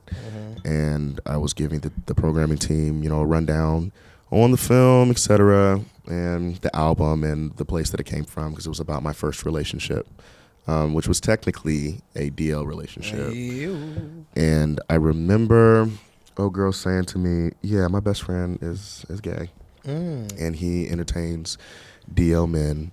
And he's always complaining about not getting what he wants out of the relationships, not getting what he wants from these men, not getting et cetera. And then I sit back and tell him, well, girl, they're DL. They're DL. So I think at the end of the day, what you don't realize is that you're actually just afraid of commitment. You know they'll never commit to you. Oh. You know they'll never commit to you, and that's why you keep attracting it. That's why you keep running to it, running around the block. Somebody threw something at the screen. Somebody said, bitch, fuck you. I heard it. I heard it. I said, my neck hurts again. Yeah, man, yeah. Because it hit my neck. Yeah. But yeah, you're actually just afraid of commitment, baby. So all of these problems that you're, complaining about having with, XYZ, they're relationship problems, but you clearly don't actually want the relationship. Mm-hmm. They're not going to come out for you. Mm-hmm. They're not going to be open with you. Mm-hmm. You'll never have that freedom with this person. No. So where do we go from here? That's basically what she said to her best friend. And really what she was saying to me. But also I was expressing to her that that's what I had learned throughout the process, the healing process, moving on and writing the project, that I was just afraid myself of commitment. But the way that she worded it, it was perfect. So now, going forward, when I have conversations about DL men, about openly queer men, entertaining DL men, my first thought is, what do you actually want long term? Are you just looking for the sex? Is it just the sex that you want, or are you actually looking for something long term? Because you're not going to find that. I think it's the thrill of it. Mm-hmm.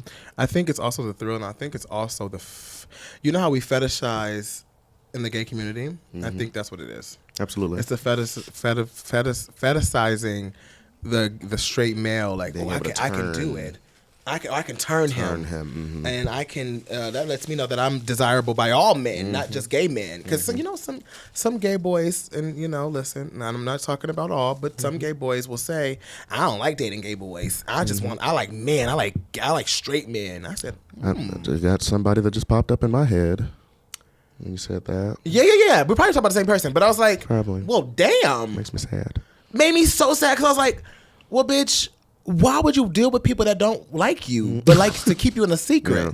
But do you like being maybe you like being a secret? Who am I to judge? But to me, the psychological bitch. Oh, yeah. I'm like, well, that sounds like trauma. It sounds like trauma.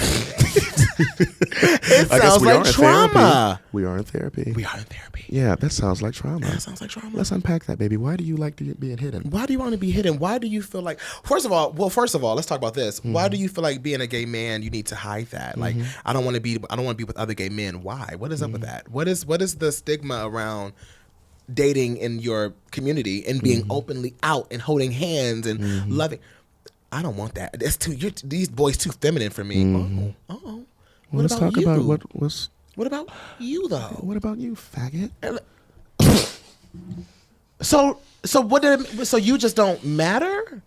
So like, because the thing is, I don't like when, baby, if men can get into their feminine side and they can embrace being feminine, why would you feel like, because there's some straight men out there that embrace the feminine side, and they're straight as a boring arrow, but they are very comfortable with sexuality. Some straight men don't even think sexuality is, I just like women. Everything else in between, y'all can be gay, y'all can do all that, that's fine. I love don't y'all. care. I don't give a fuck about all that. Yeah. So what about those men? Just disregard them? Oh, let me guess, you think they're DL.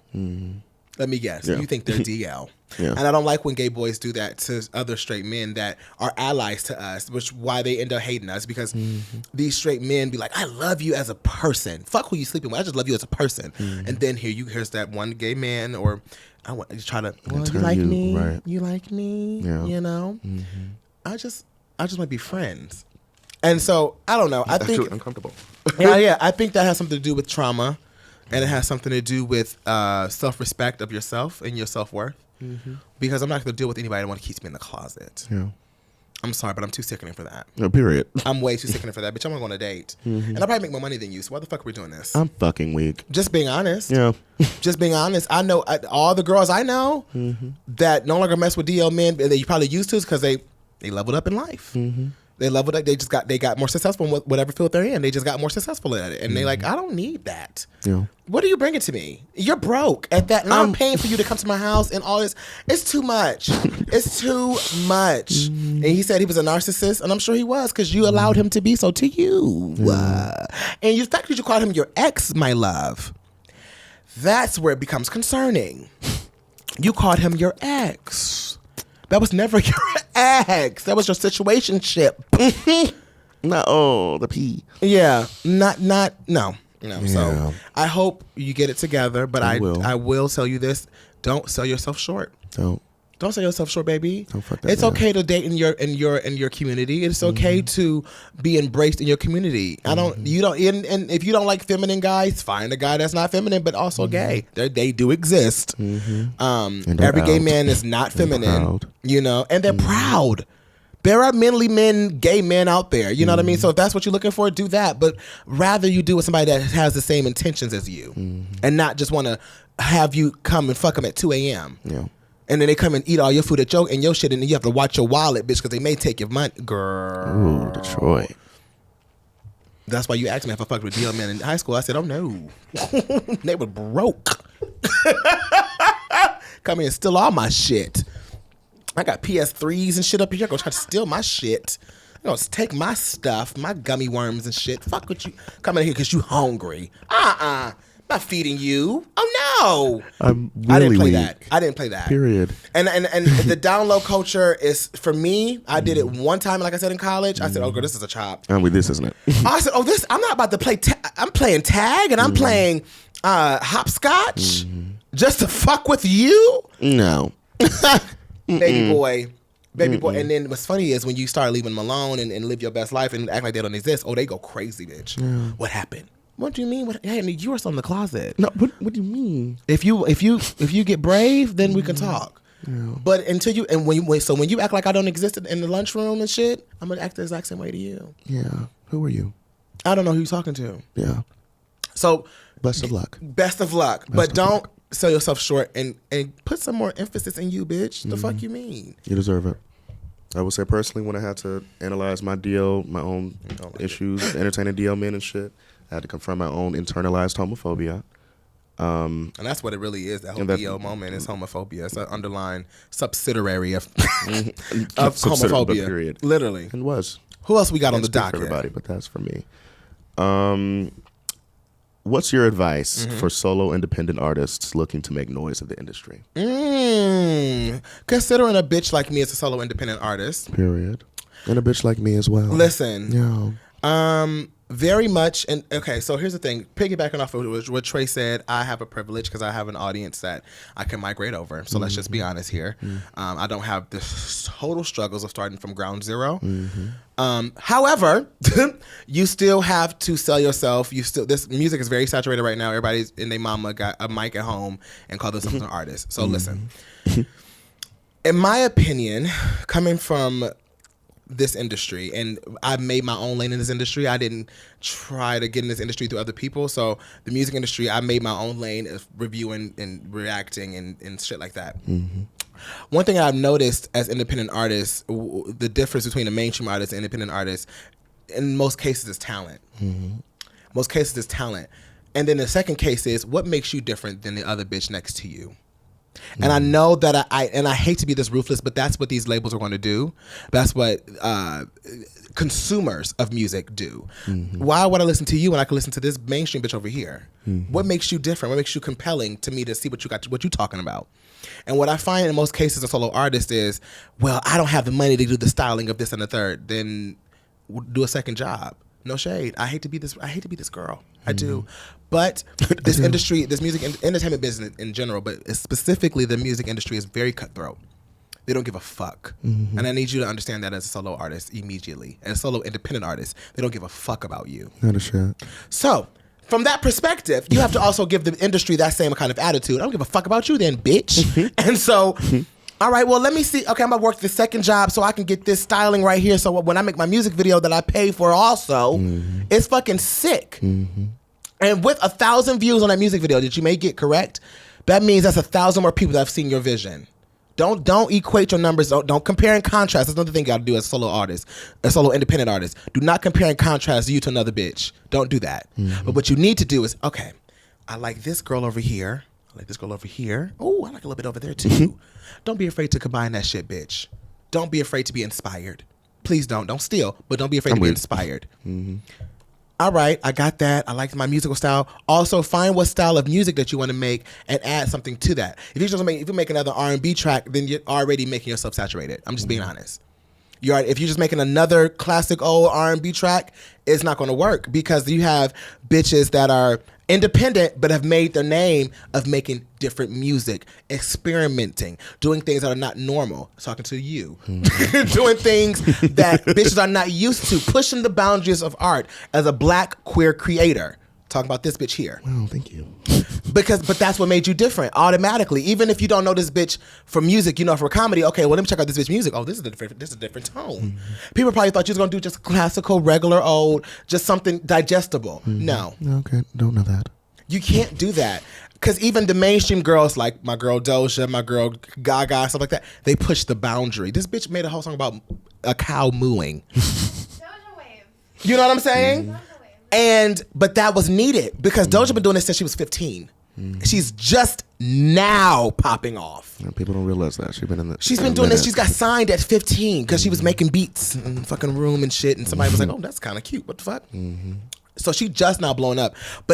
And she was not an independent artist because she was signed by a major label. However, she had to push. What is different for you? What's going to make you different? All right, I'm about to sit up here in front of a green screen and make a song about a fucking cow mooing and make it sound fucking beautiful. And that's what she did. Can we talk about?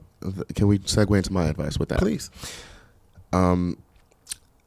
People do not realize. People really do not realize before they're on social media, specifically trying to garner an audience, how powerful social media is. Girl, that's what's threatening the labels. Literally, that's the only thing they're scared They of. hate it. The only thing. Because you can upload a fucking file today and it go viral tomorrow. Go fucking viral tomorrow.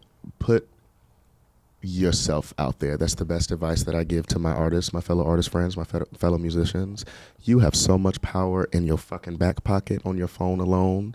If you learn how to capitalize and optimize with social media, if you learn the algorithms of these different platforms, TikTok mainly right now, if you learn these platforms and how to grow on these platforms organically and build an audience, you will already have it in your back pocket stepping into rooms, the rooms that you want to be in. You will have an audience that you've built on your own, numbers on your own. You won't need to take any regular old XYZ.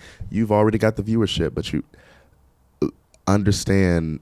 figure out how to honestly manipulate. Yeah. Figure out how to use and manipulate social media. Yes. So even if that means getting on TikTok and creating a little moo, creating some creative shit, getting on TikTok and singing. People don't understand that even the power of covers. Growing, people are already looking up Adele's "Easy on Me." Well, let me take a swing at it. Listen, you know what I mean? Let me put my spin on it. Exactly. How can what I makes make it that different? goes back to what I was saying. What makes you different as an artist, right? So then you take that and put a spin on a popping song. I that want to hear people her are already version. looking up. There you go. Write that.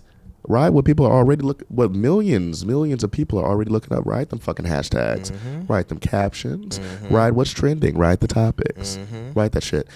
But the number one thing for me that I don't know if she's still there. A&R at Atlantic will tell you that nobody cares about talent. Let's be honest. Nobody cares about talent. The people that make it are the people that show up. The people that make it are not the most talented bitches in the room. The most talented bitches in the room aren't in the room. Everybody has this idea. The talented bitches just have this idea that I don't have to show up. My talent should speak for itself. I'm an artist. Yeah, those girls. I'm an artiste. I don't have to do XYZ. No, you do. Yes, you do, mama. You got to play the game. You got to show up. The difference between the bitches that make it and the bitches that don't are the bitches that showed up at that screening, at that premiere, at that meeting, at that business, XYZ, that played the fucking game. Played the fucking game. Show you have up. to play the fucking game. You got to show up. Oh, you got to play the game. Yeah, there's no way around that. Wow. And you can play it strategically. That's probably the best advice is play the game. And unfortunately, you have to play the game. And I know how some artists, like you, that was a perfect. Ooh, I don't have to. My talent, girl. I've been songwriting since I was 6. When I was in the fucking and honestly, I've been there. 6 days old. I've been there myself. I'm weak. 6 days. 6 hours old. I wrote my first track. I wrote my first track, bitch. So the fuck I'm supposed to be signed? No. Can't do that. No, baby. I'm sorry. I hate to tell you that, but no. Because even the girls back in the 90s when the music industry was way more cutthroat than it is now, bitch. The thing is, girl, when artist development was a thing, bitch. If you couldn't get through artist development camp, your contract was fucking denied. Actually, we're sorry we signed you, girl. You're going back to the ghetto. Listen, and your name was, and they took the name with them. Oh yes. We'll put that on somebody else. The fuck? Yeah. And horrible. Ooh, horrible. Oh, it was way worse than it is now. Way worse. And that's the thing. That complex is not going to get you anywhere. It just won't. It really will not. And I feel like as an independent artist, you have social media to take you to that next level. And to give you leverage when you do step in that room with Interscope or Sony and be like, yeah, but I see what I did by myself. I just need you to pay for this, then X, Y, and Z and take me to the next level. But I can do this by myself, and you know that. So we're not and you know that. So we're not going to do any 360 deals. We're not going to do any this publishing. You're going to give me a higher percentage of my royalties. You're going to give me a higher percentage of my publishing. I'm going to hire my own producers. I'll do my own writings and hire my own writers. So I just hand me my money. Listen, because you have the leverage already. I'm telling you, when you have the leverage of the numbers, I've already had the streams, I already have the music video views. They're gonna be like, "Oh, bitch, what do you want from us?" Yeah, I'm telling you, bitch. There's so much power in that. So, but the first step, Yeah, you bitch gotta play the game. You gotta wake your ass up 5 a.m. Yep. Gotta play that game. 5 a.m. And remember, at the end of the day, yuck. Something that, and not even just on the music front, just as an artist in general, something that I'm really learning as of recent is that no one cares about your personal life. No one cares about what you're going through personally. No one cares about what Beyonce is going through. Nobody cared about Katie when she got on that stage after crying backstage for 15 minutes before with her husband breaking up with her, filing for divorce over text message. Nobody cares. She had to wipe them tears and get the fuck on stage because people paid in that audience. Nobody cares about what you're going through behind the scenes. You are a package. You are a product. You have to treat yourself as such, though. Yeah. If you're going to play this game in the music industry, you got to treat yourself as a product. That's all. And that is okay. And that is okay. In this industry, at least. Yeah, but learn that, try to find that balance early. Try to find that balance between, okay, I am a product. When I turn on my camera and got to smile XYZ, got to put this on for the people XYZ, because you're a product, you got to sell yourself. Finding that balance between that and your personal life, juggling your personal life and your mental health, physical health, etc., will take you wherever the fuck you need to go, where the fuck you want to go. Absolutely. But understand that that's something I'm learning. Like nobody cares actually about me. They just care about what I'm a product. False. Say it again. People care. I'm not false. I need that. False. Continue. Elaborate. Period. Why do you feel like that, Madison? You said people don't care about you. I think people actually care, and I think sometimes you're right. When someone shows up like Katy Perry getting divorced, she has to go on the stage to perform. But at the same time, people love the drama, and they actually want to get really involved in your personal life, but only the things they want to be involved. But I think it's sad when you say no one cares, because I do think people care. I say it very Scorpio. Let me repackage that. Because it did sound, nobody gives a shit about you, girl. About you, bitch. I don't mean that. People do. People care.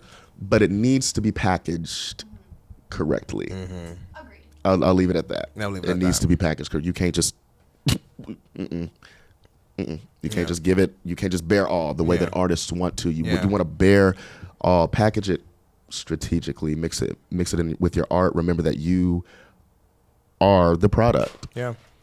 You are the product. Yeah. Yeah. Well, that is Tired Ass Therapy. I hope you guys enjoyed. I like that. Do you feel better now? Better be $1,500. Cash or credit? Bitch.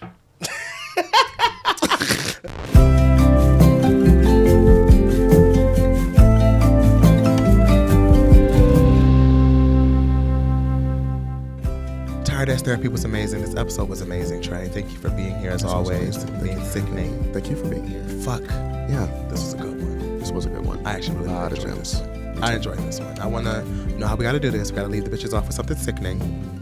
I'm going to do it like this. I'm going to go back to what I said earlier about pressing that reset button. And I'm talking to myself at this moment, too. I know that's right. Pressing that reset button, man. And that could be in career, that could be in life, that can be in relationship, that can be in work. But, bitch, press that reset button when you need to. And it's okay to all right, I need to reset. I need to step back 2 seconds because hold up. And I say that also, press that reset button even with the way you treat people. I feel like it's okay when in the middle of a debacle with somebody you love or somebody you care about or even somebody you don't even give a fuck about, you can say, hold up, in the midst of the conversation, wait a minute, let me rewind. Like my bitch just said, let me repackage that. Fuck you politely. You know what I'm saying? If that's the case. But you have to press that reset button because when you keep going on and on and on and on, you don't give yourself a chance to learn. You give yourself a chance to make mistakes and learn from the mistakes because the mistakes can easily turn into habits. Easily. Oh, well, if that worked then, I'll do it again. Fuck what you heard. You know? That's not it. That's not going to work. And when you press that reset button for yourself in those different areas, you come back and be like, oh, wow. Oh, okay. I learned something there. Because then I believe in karma. And so I believe in the way you put shit out, it come back to you. Right back around. And we're talking about burnout and talking about, pushing yourself creatively. You won't be able to do those things and recover from burnout or push yourself even farther than your mental capacity if you don't reset. If you do not reset. The brain is a muscle, and muscles do have to get rest. So that's how I feel. That's why I'm going to leave you off with and like I said, I'm saying this to myself too, bitch, because I'm an overthinker. I overthink down. For all my overthinkers out there, bitch, you have a fucking ally here. I overthink down, bitch. Did I do that? Did I do that? Oh shit, maybe I do like this. Oh my god, maybe I shouldn't have did like that. Oh my god, I'm failing. I'm bankrupt. Me. Press the reset. All right, let me do that again. Damn. What about you, baby? What you leaving off the girls? I know you got it written down, bitch. Listen, I have some shit written down, and I'm gonna say fuck the script again. I love that, bitch. Fuck the script. Fuck it. What you got, mama? There's a couple of different things that I have, but trying to keep it in relation to this episode. Rethink your idea of failure. Personally, so coming up on YouTube and working primarily on YouTube, the past 10 years. Doing, more the past several years, but 10 years has been, YouTube has been that primary, platform for me. And I had to, once social media became so saturated, once we saw the Musical.lys and the Vines and the Instagrams and the Twitters and everything, TikToks, I had to rethink what success meant to me. After accumulating, like I've said before, over 1 billion views around the world, after accumulating almost 4 million subscribers, after accumulating XYZ amount of dollars, I had to rethink what it meant to be successful. Because at the end of the day, I just knew that yes, I'm grateful that I accumulated that, but I wasn't done. No. As an artist, there's like that wasn't even shit. That's great. I love it. I'm proud of it, but that wasn't even shit. So if I'm coming up in an industry where numbers are so important, and I've already achieved that, I had to take that step back and say, what does success mean to me? What does failure mean to me? When you take those hiatuses and you're used to 2 million views a video, and you take the hiatus and you come back to 100,000 views a video, what the public will see, the general public will see that as failure. Does that make sense? Yeah. Honestly, I hate flop. I hate the term flop. Not so much as I hate like fell off. Yeah. But I have those conversations with my non-artist friends all the time, talking about our peers in the industry, talking about Chloe and the sexualization of her. But knowing these girls behind the scenes, I have these conversations with them all the time. Like, y'all don't actually know these people. You don't actually know what's going on behind the scenes. You don't understand that these girls are packages, that this is a business, the industry is a business, etc. Like, your idea of success is not the same as an artist's idea of success. So I had to sit back and say, oh, you know what, actually, as long as first of all, the girls are growing. I'm growing. Fuck, I'm growing. Yeah. In the best space I've ever been in mentally. Have the most amount of love I've ever had for myself and the people around me. Considering I'm putting so much energy into myself, I'm able to create a greater output as far as my work and my art goes. And once I learned that it's impossible for me to fail, it's impossible for me to fail according to what someone else's idea of failure is. I'm always good. I'm always good. Yeah. I'm always good. It is a successful day as long as I as long as I wake the fuck up. Starting with that. As long as I wake the fuck up and try. Every day, honestly, every day that I wake up, even if I don't feel like trying, because that's cool too. Yeah. I'm successful. It was a successful day. Yeah. We both come from dark places. We did not make it. Yeah. We've been very close. We've both been very close. And I know many of you have been very close to not being here today. Yeah. We have come out of very dark spaces. It is a blessing to even wake the fuck up. It's a successful day. Come on, bitch. As I woke up. T. I used to equivalate success with emotions, with happiness. Like, oh, well, as long as I'm happy. I was just tweeting about this a couple weeks ago. As long as I'm happy, I'm successful. And a lot of people equate, success to happiness. And then as of the last couple of years, I've learned, like, first of all, happiness, what is this end goal that we think happiness is? Happiness is nothing more than a fucking emotion. Happiness is an emotion we experience. We can experience just like anger, just like fear, just like worry. These are emotions that we can experience throughout the day. And we're allowed to experience all of these emotions throughout the day. And if you wake up one day and throughout that day you do not feel happy, that does not make you a failure. That does not make you unsuccessful. Just makes you human. Happiness is nothing more than a fleeting emotion. Social media, all these other girls. Social media diminish the factor of human. Yeah, very easily, very easily. Girl. As if all of it literally. If you don't get 50,000 likes, are you human? Do you even matter? Maybe. Do you even matter if you have a less than 10,000 followers? Do you matter? Listen, get into it. That's a whole nother conversation, girl. Everybody, a whole other conversation for another day. To wrap that up, the world is going to tell you time and time again that you are a failure at XYZ, that you are not successful at XYZ. Do not let that hold you the fuck back. As long as you wake up and you try, you are successful, regardless of what you feel throughout the day, regardless of what you do throughout the day. If you, going back to episode 1, if you said on New Year's you was going to cut out fucking smoking, and on New Year's, on the second day, on the second day, you high as fuck off the 12 blunts. Day, motherfucker, you still successful. Fuck with you. You still successful. You may be high, bitch, but you're successful. You may be high, but you're high and successful. Don't let these other bitches define what success means to you. Yeah. Rethink your idea of failure. Like I said, what is for you is always for you. And let's just set the fuck on that. Yes. I learned something, bitch. Listen, I've learned from you. What a beautiful show, Trey. This was beautiful. Was this sickening, everybody? I'm tired. Yeah. It's been a day. Listen, we love you all so much for watching. Thanks for tuning into the Tired Ass Podcast once a fucking again. And we will catch you bitches next week. Yuck, I'm Trey. Don't forget. Did we ever say our names? I did. I said Trey. I said me and Trey are here. You did say that. Okay, this time I did. I never said it. 2 hours later. We love you bitches so much, and we will catch you all on the next one. Bye, everybody.